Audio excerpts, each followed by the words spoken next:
So there are people out there who only own books that they are reading or have read that have this really nostalgic value to them.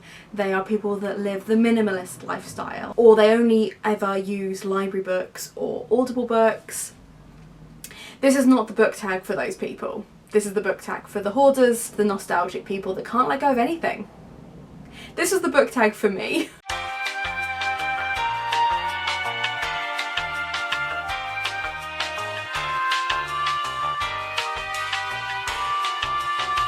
So this is an original book tag. This is the obscure book tag.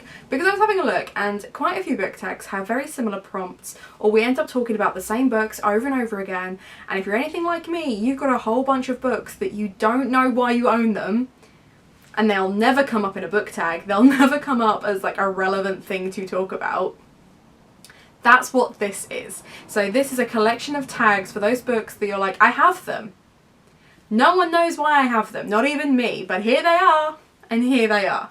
So the first prompt for the tag is the book that you were gifted. Wouldn't have bought it for yourself, but you have it. And my one is the Donald Trump's Christmas Carol. This is an adapted version of the Christmas Carol, but with Donald Trump as a main character. I'll read you the back page because I just think this is hilarious. So, President Ebenezer Trump is a rich old fool whose heart is as small as his hands and whose words are as false as his hair. And this is something that I own. So, the next prompt is the Fandom, a book from a fandom that you may or may not be part of but have been in the past, and therefore for some reason you have books on that. I have Doctor Who books. I've never read them, but I have watched 3 of the 11 series that are out. Obviously David Tennant is my favourite Doctor, followed very, very closely. It was a tight margin between him and Christopher Eccleston, except he's got the accent, so. But yeah, I have never read these. I've never read any Doctor Who stories, but I have these. There's going to be a lot of, but I have these. That's what this prompt is but I have these. This is the fandom that I used to be part of, and anyway. The next one is the micromanager. So this is the prompt where you bought it either for work or for university, but then you never read it. So I've got quite a few for this. So I was a teacher for a while, so I have this book which is called The Learning Rainforest, and it has teaching practices that I need to revise in them, except I'm not a teacher anymore and I never read it. This is the most pristine copy of this book you will ever see in your entire life.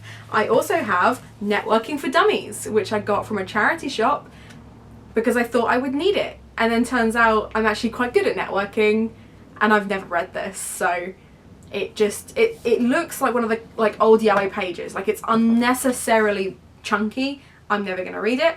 But then I also wanted to show you that if you have university textbooks, sometimes you'll spend £60 on university textbooks and you'll put 2 post-it notes in it because you will read those poems later, and then you never do. But because you spent so much money on it, you don't want to let it go. The next prompt is The Boss, the book you bought to either sort out your life, your business, or your home. I have the Magic of Marie Kondoing, Marie Kondo tidying up book. I watched the TV series and really enjoyed it, and then my mum told me that we already had the book, and I've not picked it up, but it's been sat on my shelf ever since, waiting for me to pick it up and sort out my tidying, because I just keep everything, and I don't necessarily keep it in a particularly neat or tidy way. So this is the book that I bought to sort my life out. I haven't. The next one is The Caretaker. So that is a book that you either bought from a spiritual shop or from the spiritual section. Now I appreciate that this is not going to be the prompt that everyone ticks off, because some people are not spiritual or they just don't find themselves in a spiritual shop or whatever, but I did. And I found this gorgeous shop that sold a lot of crystals and kind of, I found myself in this alternative shop. I was talking to the woman, I was talking to her for so long that I thought I had to buy something, and I bought myself the Book of Answers, and it really just is a list of answers. There's just there's just answers every page, and the trick is that you have the book closed in your palm, you put your hand on top of it, you think or speak aloud the question that you want answered, and then you rub your thumb until it opens on its own, essentially, to the question, the answer for your question. So, for example, is this video going to get the response I want it to? Laugh about it. next one is The Hobbyist. So this is a book that either you bought because you wanted to start a new hobby, or you mentioned a hobby to someone and then you were inundated with those books. And I made the mistake of telling my mum, yeah, whilst I was doing my exams at uni, I found colouring quite a therapeutic way of calming down before revising. And if I wanted to just settle my brain for a little bit, I would colour for 20 minutes and then I would kind of go from that. And it went from me having like a couple of colouring in sheets that I would print off from the internet and enjoy, to having more colouring books that I could ever possibly need. I've just grabbed 3. So we have the classic comic book colouring book, we have cats, because another hobby of mine is cats, so a lot of the gifts that I get from people is cats related, and then the Star Wars one. So I also have the Game of Thrones one, I have a manga one, I have a floral one, I have a jungle one. But yeah, colouring books, that's the hobbyist prompt. Please stop buying me colouring books. I don't use them anymore.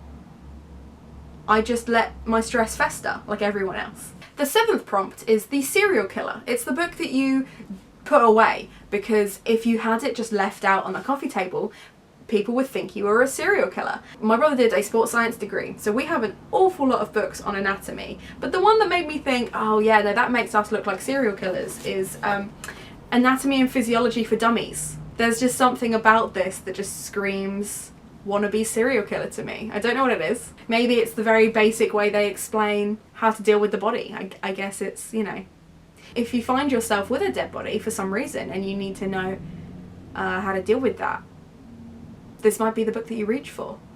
It's the book I'd assume you'd reach for. If you have this on your coffee table, I'm worried. I'm worried about you. I'm worried about me. A slightly nicer one is The Traveller. So this is a book that you have about a beautiful country, and bonus points if it's about a beautiful country you've never been to. My parents really enjoy bringing back these pocket-sized travel guides for me when they visit places that I can't afford to go. So Amsterdam, for example, and Crete and Normandy. They're not expensive to get there. I'm just really poor.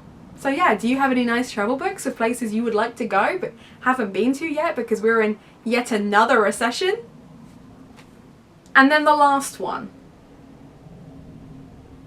This is the book that you didn't know it would exist. Like, what is the need for this? It's so obscure. No one is ever going to ask you about this. No one's ever going to be like, oh, why do you... No, like no one knew that that was a thing. Why do you have this? Why do you have this? And this is kind of the book that started this whole tag for me. So this was the book that I was like, oh, there's no possible way I could make a video about this book without making an entire tag and a full list of prompts that are just so strange and so incongruous. The Cordon Bleu microwave cookery book. This is so that you can make Michelin chef style dishes in your microwave. This is from the 80s. Microwaves weren't that strong. If you tried any of these recipes now, your food would explode. I don't know why we have this. I kind of want to try the recipes though, because I kind of want to see what would happen, but like I said, it would make a mess. But why do we have this? And why is there such a weird prawn on the front? I have so many questions. The art of cordon bleu cookery is brought right up to date by the foremost microwave author. Use the speed and convenience of your microwave cooker to give you more time to prepare and present the food to a very high standard. When I was putting together this tag, I put on Twitter that if you wanted to be blind tagged into this, not knowing what the tag was going to be, to let me know. So there are quite a few people on that list that I need to tag. First and foremost, Blanche for getting back to me so quickly. So Bookish Blanche, you are tagged. Rosina from Discord, you are tagged. Septimus Snape, you are tagged. Mind of Molly, you are also tagged. You four were the first to get to me, so you are all tagged. I want to see what your weird but Kieran. Mum, I'm recording a video! Be appeased. Yeah, fair enough. So you thought, I would like to see what weird and obscure books you have on your shelves, please.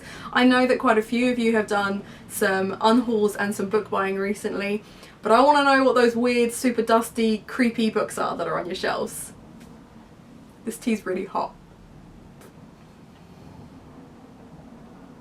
Have a nice day.